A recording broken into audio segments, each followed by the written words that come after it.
Ladies and gentlemen, welcome to the second episode of Circus with my guest, Jonathan Meehan.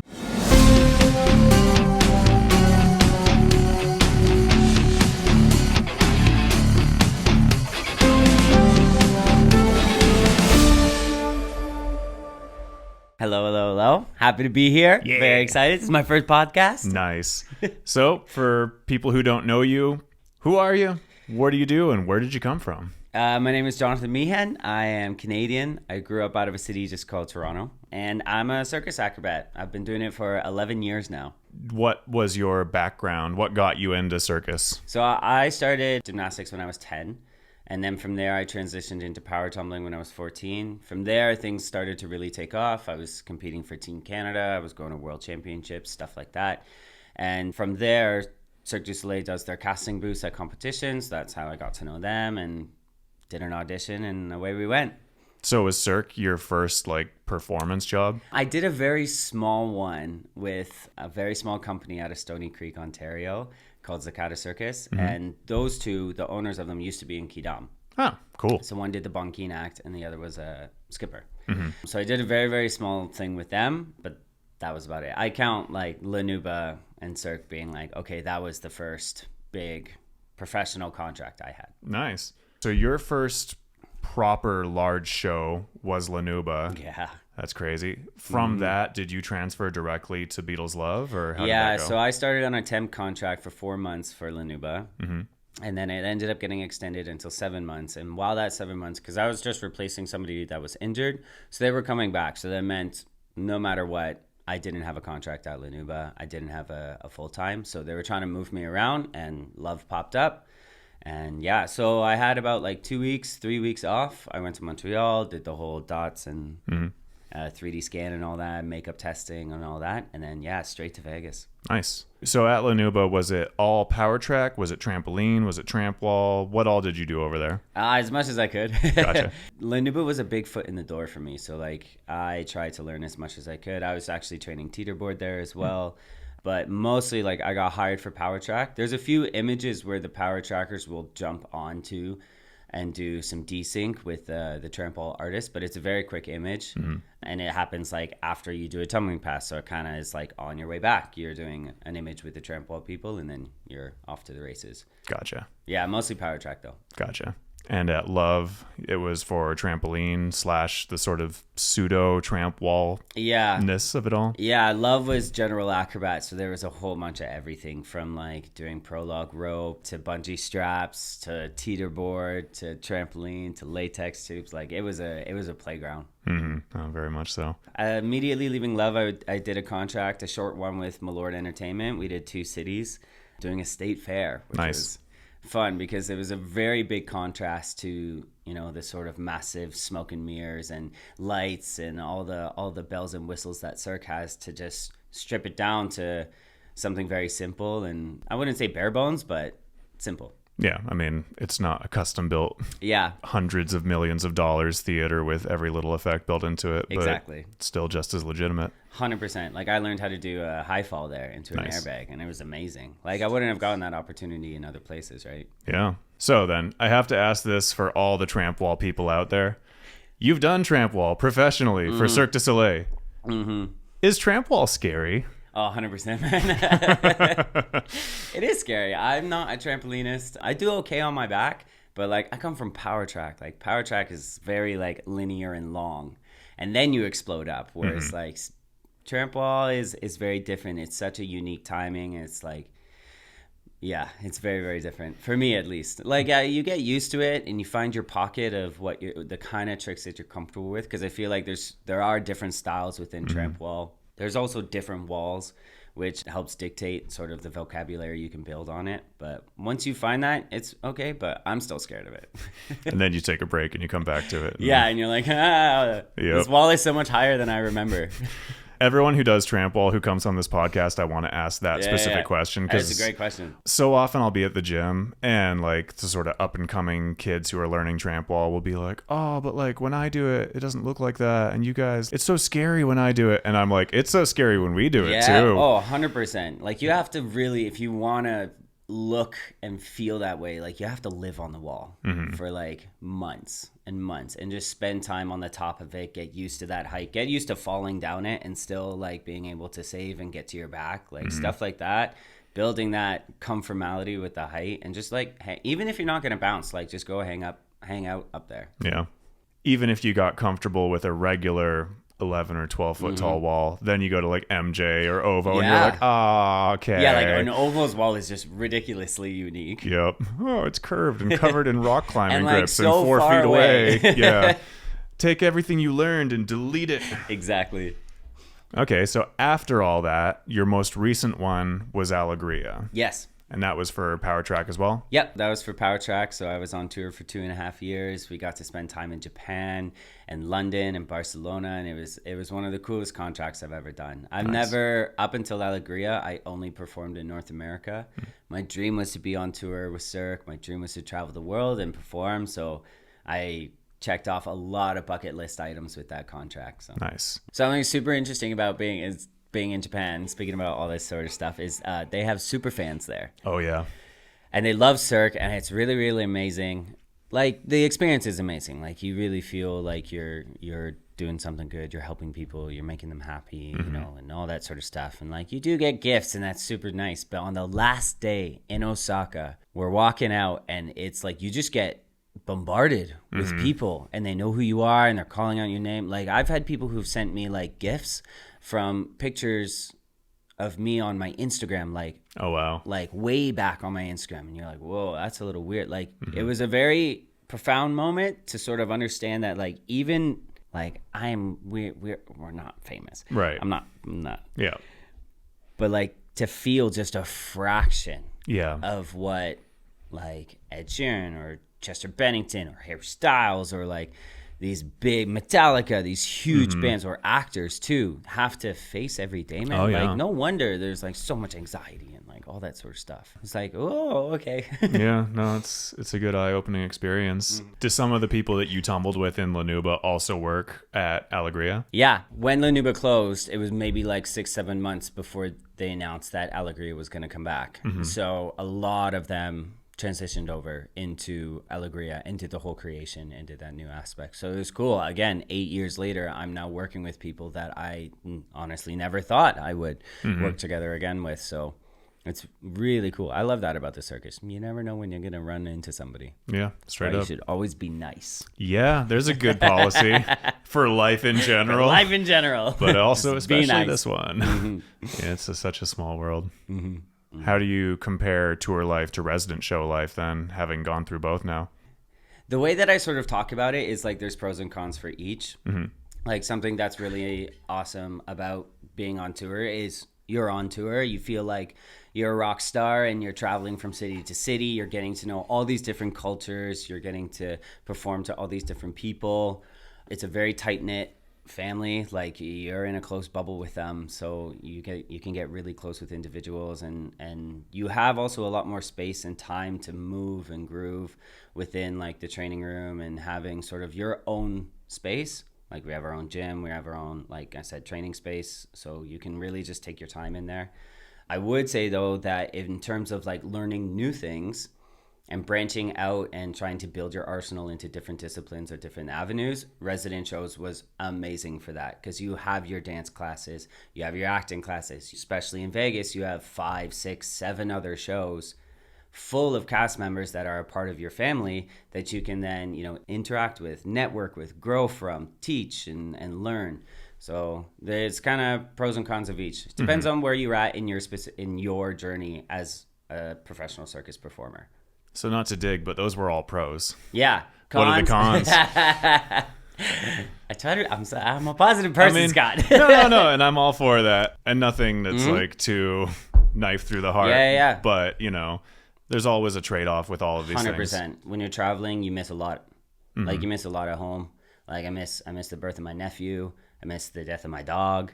Like, things like that. People don't necessarily realize that those are also a harsh reality of being on tour. Sometimes, because we're in a tent, we don't have, the perfect air conditioned controlled environment for when we're performing. So like in places like Osaka in the summer when it's extremely hot and super humid, those are elements we have to deal with. And then vice versa, when we were in Seoul in South Korea in winter, we've had show cancels or had to change and cut acts based on the temperature that we have to deal with. I would also say, like, touring as well, being in that bubble, you really have to work hard to get your space and to be able to separate yourself from work, because a lot of the time you're traveling to work together, you're at work together, you're eating together because we have the kitchen on site, you're coming home together, you're in the same hotel as everybody. So even if like you're trying to go downstairs to go get a snack or go for food by yourself, chances are you're still going to run into people from work. So you really have to work hard to find that space. Gotcha. Resident shows, it's a grind, man. So it's really easy to fall into the everyday monotony. Super, super easy to just come in, clock out. It's great that you can kind of have it as a night job and pursue other things. But then sometimes that can also take the focus away from like why we're really doing this, why we love performing, and why we got into this in the first place. It's so funny how anything can feel like a job at a certain point. Like, 100%. You do it enough times over and over again. Yep. It always feels so privileged and entitled just to be like, oh God, I have to go do 2 shows today. Oh no, I have to go on stage and do flips. My body hurts. Yeah. But it's like at the end of the day, we get to go on stage and do fun things that we would do anyways for free with our friends. Exactly. 100%, man. And like we get to be a part of a community or a population that like so little people get to experience. Like the amount of people that have stepped on Love's stage, for example, that's a very finite amount of people and soon to be permanent number. Yep.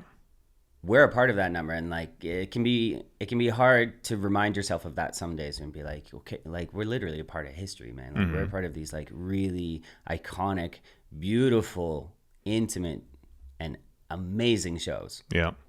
It's important to remind ourselves of that every day. No, absolutely. It's funny as well. Like, so Meehan and I worked together at the Beatles Love during my rather brief stint over there.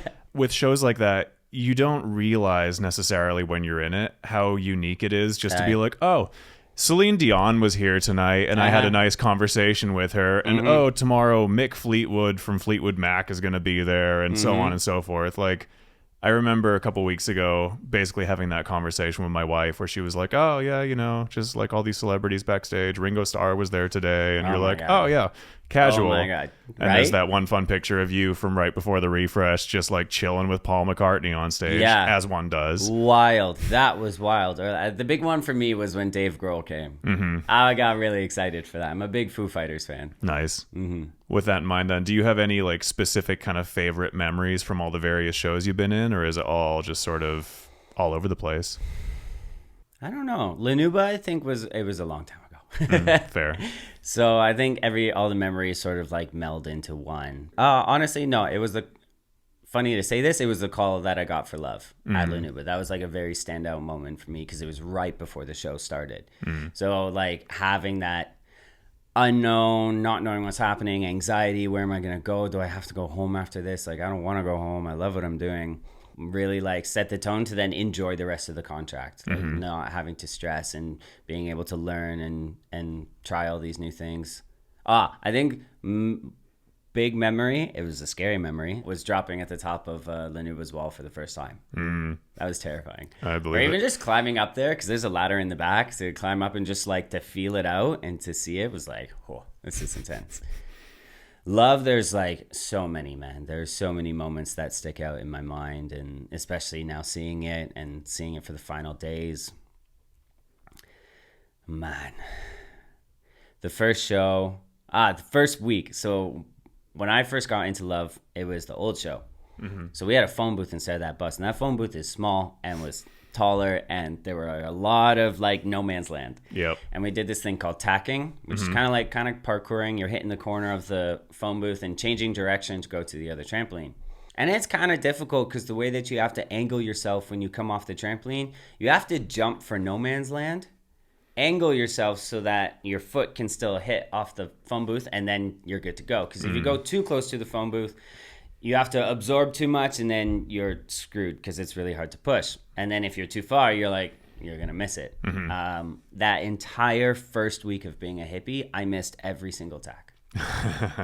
Every single one. And I remember at the end of the week I got a 6-pack from John Strong saying like, welcome to, you got the real intro into Revolution, because it was a hard act, man. Yeah. So that stood out. Dave Grohl stood out. Meeting the Beatles, being able to do Refresh 100% was one of the most amazing experiences I've ever gotten a chance to do. We had a really big turnaround within the cast, so that provided a really, really powerful new energy. But then we also had a lot of people that stayed. So it wasn't just like a normal sort of creation where everybody's new. You had this like back and forth. You had the knowledge of the people who were still there before, but then all of this new energy to play with and grow with and learn from. And I used it as, I've always wanted to do a creation with Cirque. Haven't gotten the chance yet. We'll see. Hint, hint. Hint, hint, please. But I used Refresh as my creation. Nice. And I dove headfirst into it, man. And I feel so lucky for what we were able to create together at that time. I remember we talked about the idea of having like a mentor when you join a show. Can you expand upon that? I have found over the years that it is extremely important, the passing of knowledge in what we do, especially with the circus. Like, circus is such an old discipline. It's been around for ages, and so much. It's always been this sort of underground art avenue for people. Like, it's been around forever, but like, it's still like, it's not like as big as movies or concerts or like things like that. And the passing of knowledge, especially through like old circus families, or it's generational knowledge that keeps getting passed on, is so important to bring to this new generation, to bring to these new people coming into the show, especially when you come into a cast who's a little bit older, they've been there for a long time. Like I was saying before, it's really easy for you to fall into that monotony. But when you have somebody coming in new who's like bright-eyed and inspired and like ready to rock, like, it's so important to feed that flame and to keep that going and to really like feed off of it. Like, let it feed yourself, let it bring you back into the mix. Remind yourself how you felt when you first started performing. To me, it's like one of the most important things. And is that also how you continue to work on your creative projects? Like, if you were established in a show, when you see new people come in, do you kind of take them under your wing? Do you use that as a means of like, oh, like, this is that initial spark that you have, because there's no complacency after all the time. Yeah. 100%, man. Like, I try to, right? I try to, because I know that it worked for me. Like, I had 2 individuals on La Nuba who took me under their wings and completely sent me on a trajectory of where I am today. 100%. I think about that all the time, because I came into a cast where it was quite old and I was quite rambunctious and energetic, and I would get snapped at. Be like, you're making us look bad, or don't do this because now we're going to have to do it every day, and blah, blah, blah. Like, comments like that. And you're like, when you're brand new into this company and you're like, Cirque is your dream, that's not the type of dialogue you want to be hearing. It's not going to be helpful. So these 2 really like shielded me and protected me and was like, don't listen to them. Like, you got this, you got this, you got this. And they would play with me and help me grow and teach me new things. Nice. So for me, it's about, giving back what I got and passing on that same mentality. That's a good way of doing it. Yeah. What advice would you have for someone who was coming from a tumbling or gymnastics or trampoline, any of these more conventional sporting disciplines? What advice would you have for how to take those skills and convert them to a more performance suitable context? Take dance classes. Ooh.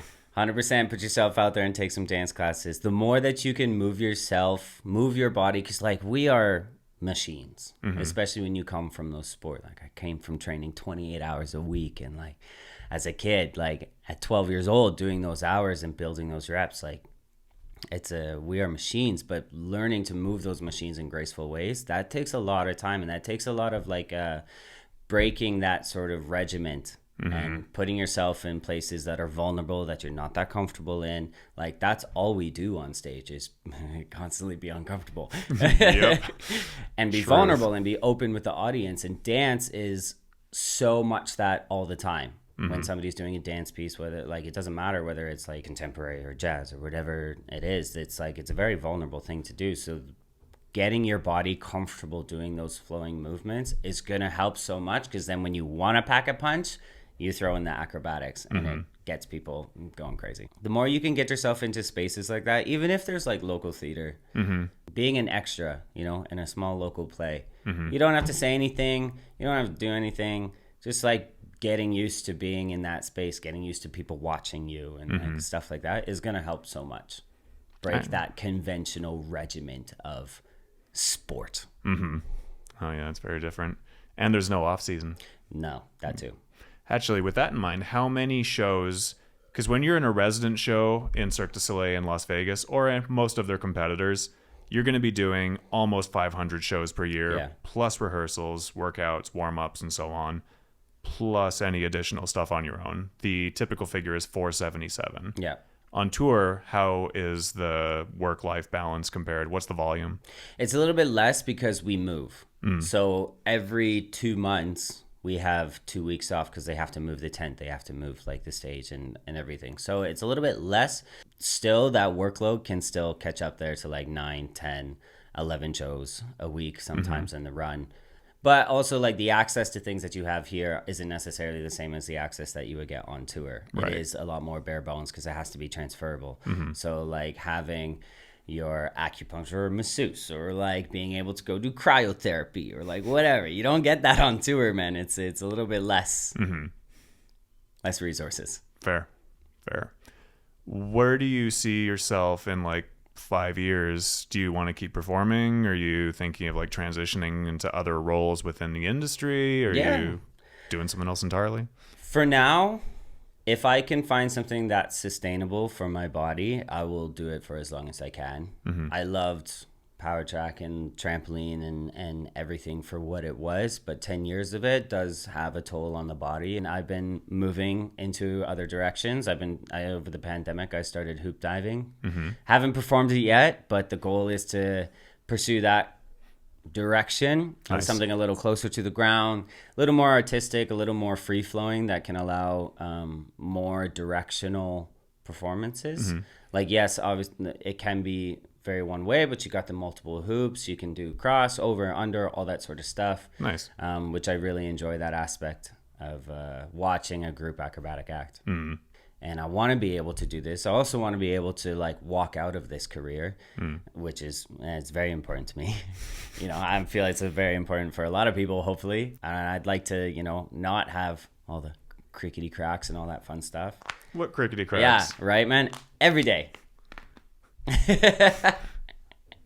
Every morning. Maracas ASMR. But I have really fallen in love with storytelling and going back to that sort of passing of knowledge. I would love to position myself in a place where I can feed that knowledge to the up and coming artists. So whether that's teaching workshops, whether that's moving into more directorial roles, I would love to see myself pursue that more down the line. So within 5 years is definitely the goal. I told myself when I first started getting into circus that like by 35 I should at least have an exit strategy.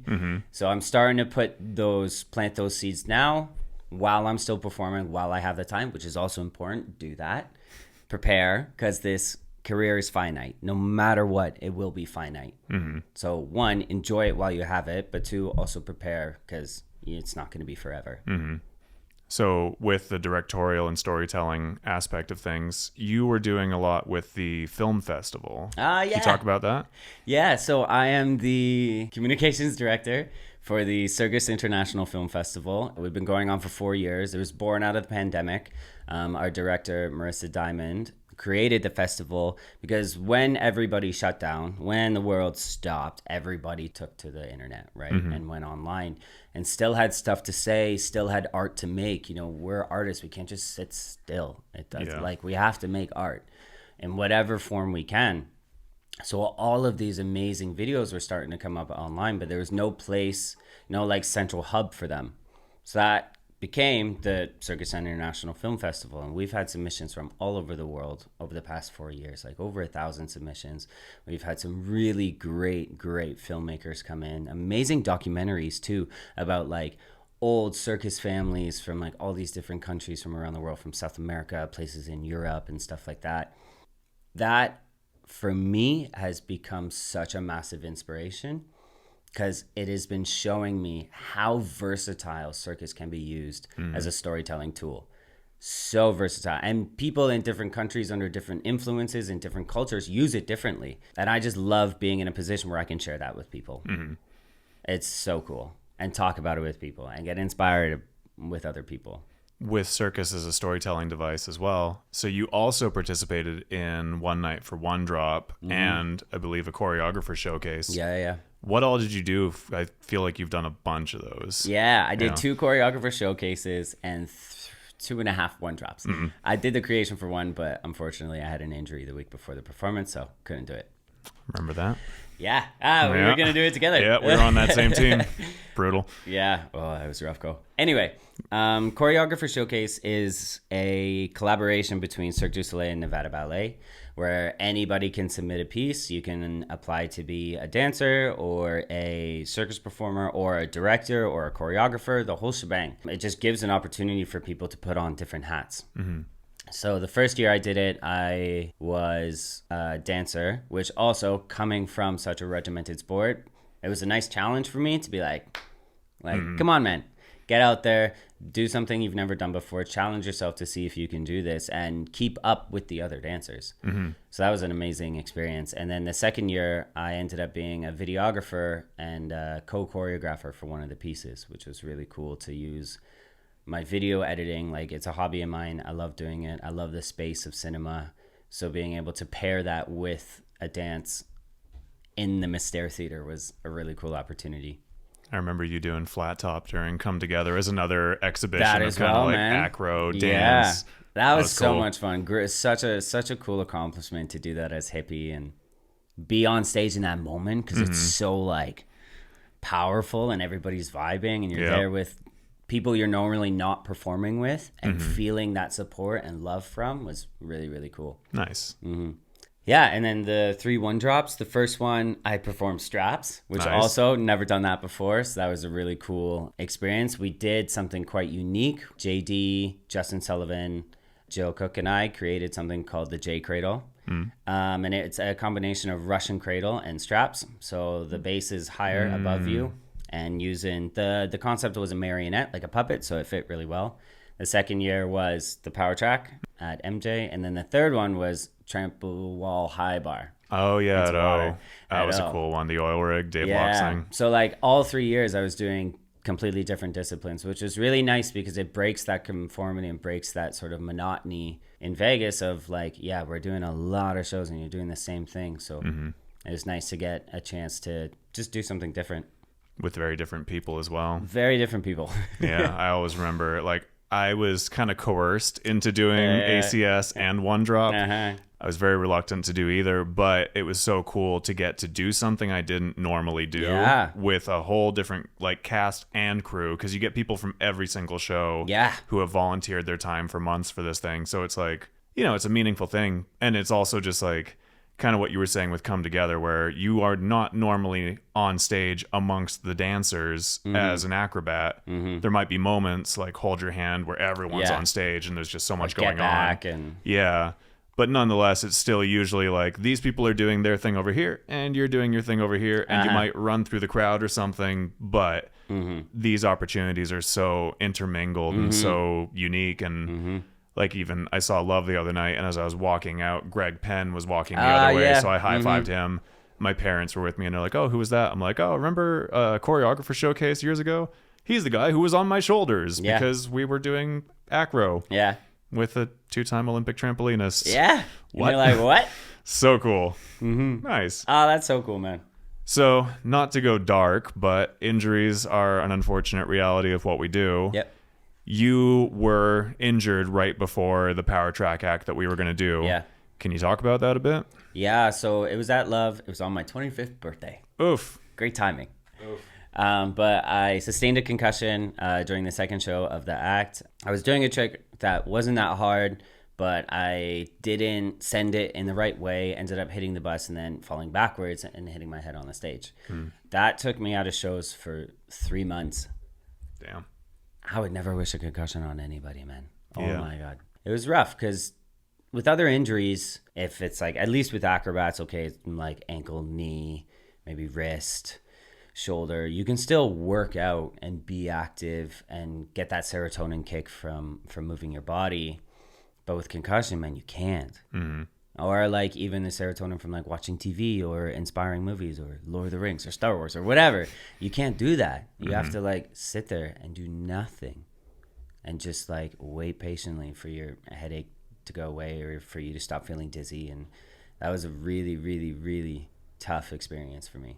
Especially when your whole life up until that point as an artistic gymnast, as a competitive power tumbler, and as a performer, as you say, you're a machine. You do nothing but go, go, go, go, go, like a greyhound chasing a rabbit around this loop endlessly. And to go from that, not even like a smooth transition to being sedentary, but just like, done, stop, do nothing. I feel like concussions are so difficult on your mental health to begin with. Yeah, because you've sustained some as well, no? It's just too many. I have no idea how many. I hate to say it, but it's true. But like, on top of that, the factor of just don't do anything, like sit and be alone with your thoughts in the dark. Yeah. You'll be okay. That'll be good. I had one where this was the last night of my first dark as a Cirque du Soleil employee. Yeah.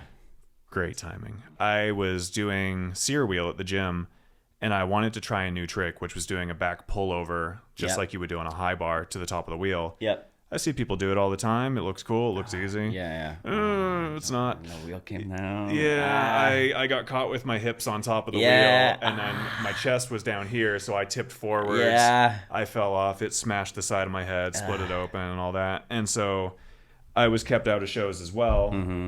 And they were like, yeah, do nothing. And I'm like, it feels like a bad idea. And they're like, no, you can't do anything. And I'm like, I'm going to politely ignore your advice within reason. It's like, still, you don't want to mess with concussions. Yeah, exactly. Like, I don't want to make it worse, but I don't want to do nothing. So I was like, I feel like a crossword puzzle, a really easy crossword puzzle will not be the death of my brain. More than doing nothing would be the death of my brain. Especially at that point in my life, I had plenty of angst and various issues to begin with. Yeah. I mean, it's difficult, man. And concussions, like, they rewire your brain, dude. Like, I struggled a lot coming back to shows as well. Well, you had to teach yourself how to do flips and everything from the ground up again. Yeah. So, like, I've experienced, they call it mind blocks or spacing out in sport or in gymnastics, where you get lost and your spatial awareness kind of like stops for a sec. So that was something that I've dealt with on other shows or just throughout my career in general. And no matter what, I will always have that with me now. Like, that concussion, like, solidified that. I have to consistently work on my spatial awareness and be exact with what I do. Like, I don't have that. You can see people come up and like do flips and be looking and talking at other people. Like, I can't do that no more, man. Because of that. And the concussion like really messed with those neurons. Like, when I was starting to come back, not only like the mental stress of and anxiety of coming back to a show from injury, can I still do this, am I going to be okay, to also being like, I can't even flip right now, man. Like, I was starting with front rolls in my living room and back rolls to try to like equilibrate my brain or get those synapses firing again. Yeah, concussions are no joke. And that's also like that type of the mental health aspect of performing and doing those things every day and having those anxieties and working through fear it's a very real part of performance art, especially dangerous performance art like circus. On top of that as well, you know, a concussion is bad under any circumstances in any line of work. But when you also add in a lot of abrupt physical direction changes, a whole bunch of light and sound and all the things, all the stimuli that would usually be like, overload. And that's your job. It's not like, well, actually, I'm going to go to my cubicle now. No, concussions are rough. I don't remember quite a few of them, as it turns out. And there's that mental, like, there's also the stress of like, you feel like you're letting your team down, because the reality of it is when somebody is out, other people have to pull the load for you or like cover for you. So people are having to work harder while you're injured. And that's a big aspect of like that team camaraderie and being able to be there for your team and wanting to be there for your team. And that's also an element that you have to deal with and work through while also dealing with your own injury and the physicality of what you're injury is at that time and what you're dealing with. Trying not to come back too soon, because if you come back too soon, you'll get injured again. Yep. And then it just becomes like this endless cycle. Yep. But then all you want to do is come back. Yep. No, absolutely. And that's always a hard one. I've never had anyone from a team that I'm part of shame me for being injured. But I have absolutely 100% been like, oh, I'm such a failure. I'm a letdown. I'm not like, they have to pull my weight kind of thing. Yeah. But I mean, we're our own worst enemies sometimes. Yeah, absolutely. And we've all been there. I mean, the amount of times that other people have gotten injured for, a couple days or for months. Yeah. And we pay it no mind. Yeah, exactly. You're not like over there like, oh, that guy. Yeah. Like, no, you're just doing your job.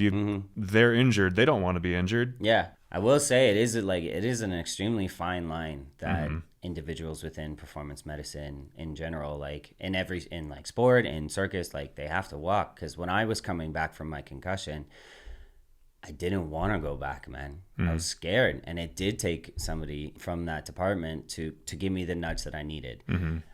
There's appropriate times for that nudge, and there's not appropriate times for that nudge, and it's not easy to always make that decision. And it's also not easy as an artist to, especially if you're new and you're young and you're scared, you're going to be that yes person. You're like, no, I'm fine. But like in the long run, it's going to do more damage. You have to be able to speak up for yourself. You have to be able to communicate how you feel and have your hard nose when you feel them.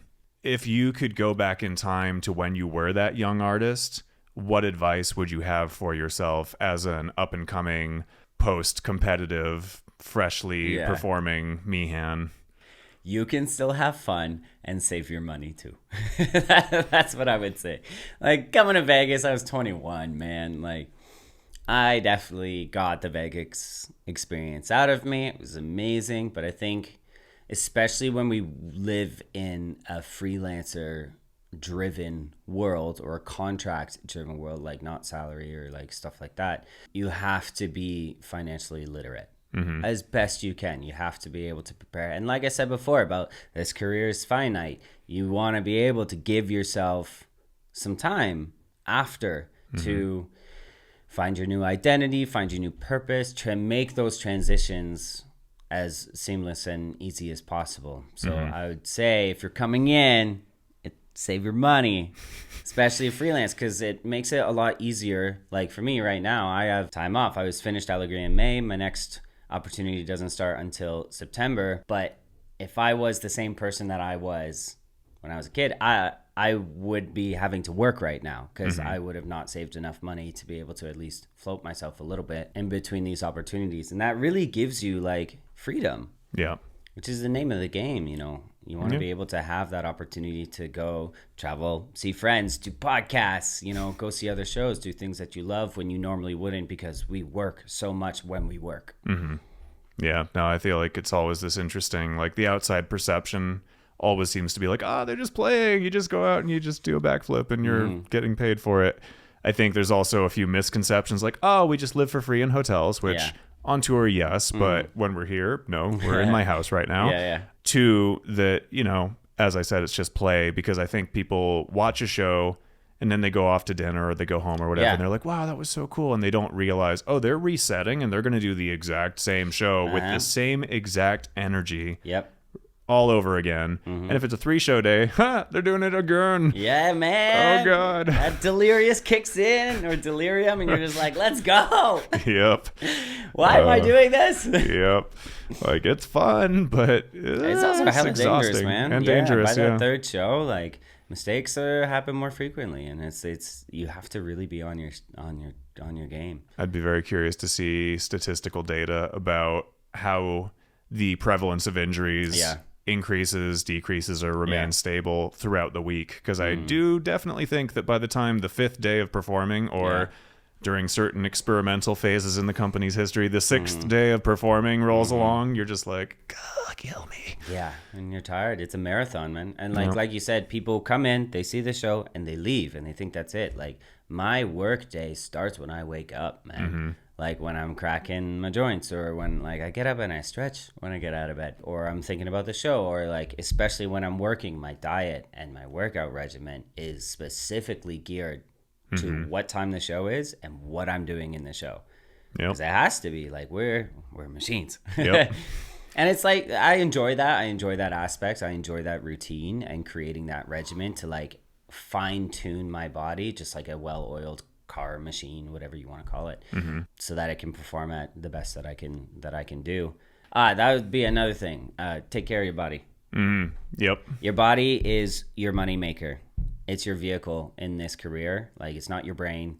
Like, if you're working on a computer, or like you're a mathematician or an accountant or blah, blah, blah. No, our bodies are our careers. So the more that you can take care of it, the better off you're going to be in the long run. You know, less injuries, less swelling, less pain. I always felt like as well when I would be watching Cirque from the outside, not necessarily Cirque du Soleil, but like shows in general. In my youthful hubris, I would see it and be like, I could do that. Yeah. You just did like a double back tuck. That's easy. That's I've been able to do nothing. that since I was like 15. Whatever. I don't care. And it's that understanding of like the volume will take its toll on your body. I always thought it was so interesting when I would go to the gym in Vegas and I would very rarely see Cirque du Soleil performers training. I was always like, why don't they keep training? Why don't they try and get better at stuff?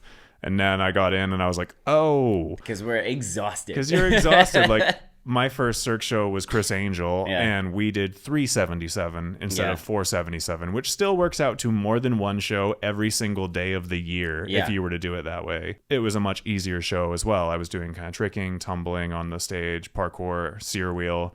I still didn't fully grasp the difficulty and the enormity of the actual workload and the difficulty of the things that are happening to your body when you're a trampolinist, a tumbler, an aerialist, any of these things, a hair hanger. Yeah. Like, ooh, 10 shows a week of that. Have fun. Crazy, eh? Yeah. So going to Love was a rude awakening for me where I was just like, everything hurts and I don't want to train anymore. I've lost my identity of hyper athlete. Which is hard sometimes because, like, again, going back to that period of like, hey, save your money so that when you're in between contracts, like, you can go play.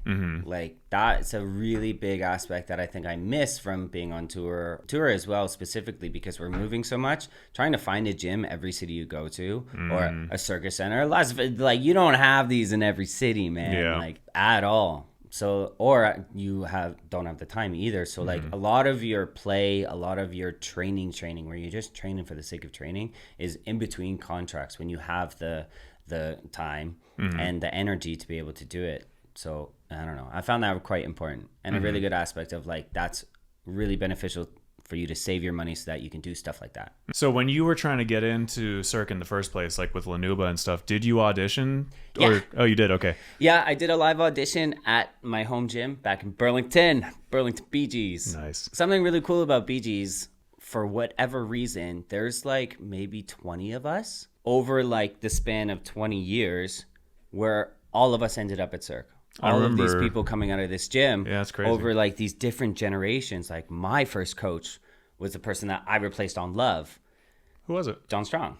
Oh, I didn't. Yeah, Oh. he was my first coach when I was 10 years old. Did he leave and come back or something? He moved into character. He moved into Brown Nowhere Man. Oh, and then when okay. Refresh happened, they were like, we're getting rid of the character. There is no Brown Nowhere. You're back to being an acrobat. Gotcha. Because I was going to say, I worked with both the Johns from Bee Gees at the same time. Huh. But there were a lot of us that came out of that gym. But yeah, I did the audition there. It was a lot of tumbling because that's what we were going for. We did some trampoline, showed some skills. They taught us some choreo, I think, from Kuza. They were trying to see, okay, how fast can you learn things on the spot? And then the last thing was improv, and they put a piece of foam in the middle of the 40x40. Have you done this one? No. And they're like, that is anything but a foam. Go. Nice. Yeah, go. I saw that recently you also had the opportunity to be on the other side of the desk, so to speak, and facilitate an audition at Alegria. How was that for you? It was amazing, man. Like we were talking about before, I'm trying to plant the seeds of moving into a more directorial space. And I've been given so much support from my artistic director on Alegria, Rachel Lancaster. She's amazing. And I wanted challenges. I wanted opportunities to like test it out, to see if what is going on in my head actually is applicable in real life and how I would do things. It honestly, it didn't come up at first as the audition itself. So I signed for Barcelona for an extension to do the character full time while they found a replacement. So I knew that was coming the whole time. So in my head, I was like, I have an opportunity. I really I had a lot, not ownership over the character, but I worked hard on the character. I really, really loved what I was doing. I loved what I was creating every day on stage with the other 5 aristocrats. Like, it's a lot of improv, but also like a lot of deep character work that you can really, and the costumes help you so much because there's like, it creates so much physicality for you. So I wanted to give an opportunity to share how I created the character. So at first it just became like a workshop that I approached Rachel about, to be like, hey, I know this audition is coming up. I'm so happy to help out wherever I can. I've written a few ideas down for a workshop if you want. And she's like, yep, great, cool, amazing. And then as things kept going, she was like, hey, do you still have that stuff? We need somebody to run the audition. Do you want to do it? And I was like, absolutely, man, absolutely. And it was such an incredibly humbling experience. I think one thing I never necessarily expected to feel is like when you're facilitating something like that, when you are breaking down people's walls to get them in a place of improv, to get them in a space of vulnerability, to work on these characters and be silly and play games and make funny faces and like noises and whatever. Like you're holding that space for them, and that's very sacred. And it was honestly, at first it was very overwhelming, but as the workshop continued and they're getting more comfortable, and then like, oh my God, these guys are in the trenches with me. Like, we're doing this, we're creating work, we're doing the work. Like, it was so beautifully humbling to have that experience. And it just like, for me, it really sold me on like, oh yeah, that's nice. That's a good direction that I want to go down. It was really, really cool. Like the way that the workshop, I built the workshop was almost like, honestly, it was kind of like coming from sport. Like, you do the fundamentals and you do the drills to build up to the big skill, right? You do the lead ups, you do the progressions. So I have taken workshops with video games, which really helped me in my character building process, because they're like, okay, you're stuck. You have to make a new character. Make 5 ways that character would stand. In video games, you call it an idol, because they're like this. Yeah. Choose your fighter. Yeah. Sort of deal. But it's applicable for this work as well. Okay, cool. So now you have 5 ways that you can stand. If you're stuck on stage, if you're scared, if you don't know what to do, stand. Nice. I love that. Boom. Okay, now what we're going to do is we're going to take these 5 movements, pick one that you really like, and now based off of that stand, how is that stand or that position influence your movement? Are you like, are your shoulders this way? Are you in this? Is your foot out? Like, does your knee hurt? Are your knees facing in? How does that influence your movement? And then I would just like have them walk around and get used to it. And then I'm like, okay, now you add, a little bit more layers. So now actual layers, because when you're telling a story on stage, body language is such a massive tool that we use. So if I'm crouched down, how does that change the perception of what the audience is seeing? So we work with low, medium, and high. High is open and confident. Low is closed and scared. Now you have emotions that you're tagging onto these movements. So now you can tell a story with these different elements. We took that even further and did sort of improv. So a back and forth conversation, because on stage with those aristocrats, we are consistently talking gibberish to each other. And the body language influences a lot of what we're saying. So somebody can come up to me and say something, but I have to respond. And the way that they're moving or what they're pointing at or like is going to influence, okay, this person is talking about this or blah, blah, blah, blah, blah. So we did some improv games back and forth or something like that. It was really, really cool. And all the people that auditioned, like, shout out to them if they're watching, but like they went with me. They went along with it. And it was my first experience being also in a vulnerable state, not knowing what I was doing, given this chance to like test the waters. And I feel very, very grateful for that opportunity. Nice. So this is a good lesson for anyone who wants to get into the circus from anything else. It's not just dance. It's not just flips. Acting, character work. Find an improv class. Watch cinema. Yeah. Watch the way, watch it. Watch movies that make you excited and make you inspired and make you happy, and then watch it and try to figure out why it does that. I like that. That's a good idea. Why are they causing this visceral reaction in you? And then can you replicate it? I like to think in terms of silhouettes as well with body language. Like for me, Huge, man. I'm so introverted and I'm so not a dancer and so not an actor and just generally an awkward human being to begin with that like I would go take dance classes and then I would go on stage and be like, but when I was at Chris Angel and we were wearing masks, everything's easy. It's no Crazy, problem. eh? I'm Isn't anonymous. that- No one knows it's Scott McDonald. I'm just some dude in a mask. Great. Let's go.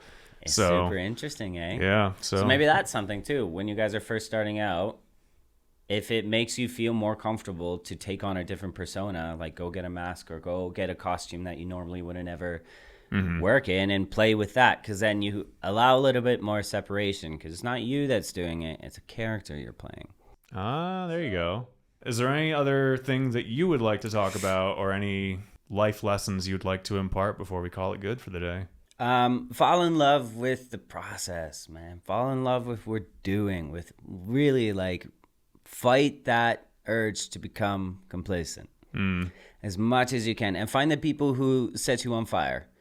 Like really, there's going to be people in every cast who are there to check in and check out, and okay, cool, fine, but find the people that inspire you, find the people that want to be around you, find the people that get you going, that allows you to play, that pushes you to play, because it's going to make your time and your experience here, like I said, it's finite. It's going to make it so much better, and you're going to have so many fond memories, and it's really, really beautiful. That thing I would say also, fighting complacency. Find ways, kind of like what I was saying about building blocks for creating a character. If you ever get bored on stage, do something different. Create something different. It's your job. You're an artist. Create something. Not our job isn't to just do the same thing every single day. That's like a machine. We're artists. We create.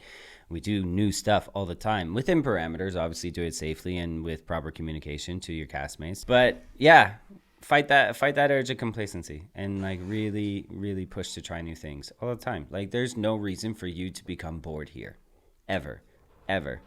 Like get that excuse out of your mind, because if you are bored, you have every opportunity to create new things on stage. Like for instance, in Revolution, that first and you come out, you have like maybe 2 8 counts before you turn around and run back to the stage. I would get bored. So what I did is within that 8 count, I would create different stuff. I'm not around anybody. It's all just character stuff, but I'm constantly, I think I created like 8 different ways to do that intro. Now I have a full arsenal of Rolodex of things that I can go to when I'm bored or when I'm feeling unmotivated, or oh, I haven't done this one in a while. Like, let me do this. Or what's really nice is that can create a longer challenge, because, okay, I have an idea.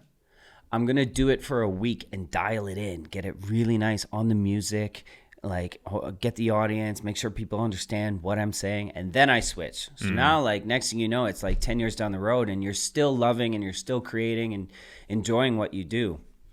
Life's too short not to believe in magic, man. And like what we do on stage is sacred. It's so, so sacred and beautiful and fun and amazing. Don't lose it.